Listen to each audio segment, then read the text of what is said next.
On my last trip to Lake Powell, I rolled my Kawasaki SXR onto its right side and it ended up taking on a lot of water.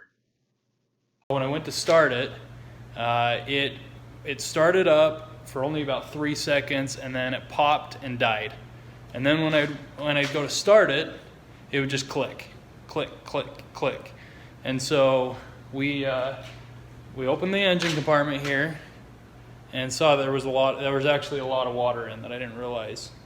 And so we could not figure out what was wrong. We pulled the spark plugs to look down inside, and we noticed that in cylinder 4 there was some water.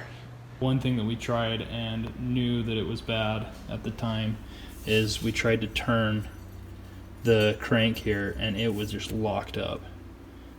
It would not turn at all. So we then pulled the cylinders off and looked down in, and when we pulled the cylinders off, that piston came off with the cylinders. So it ended up that we had a busted piston rod and had to replace the cylinders as well. So we ordered all the parts and got going on the rebuild.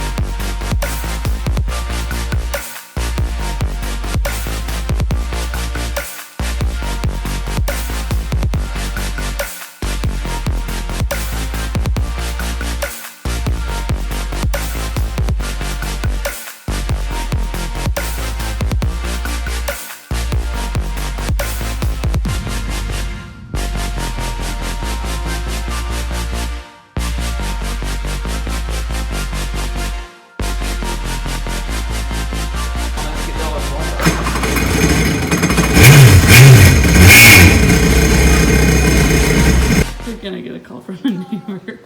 Todd! She's alive! Does that mean it's Good? Yep.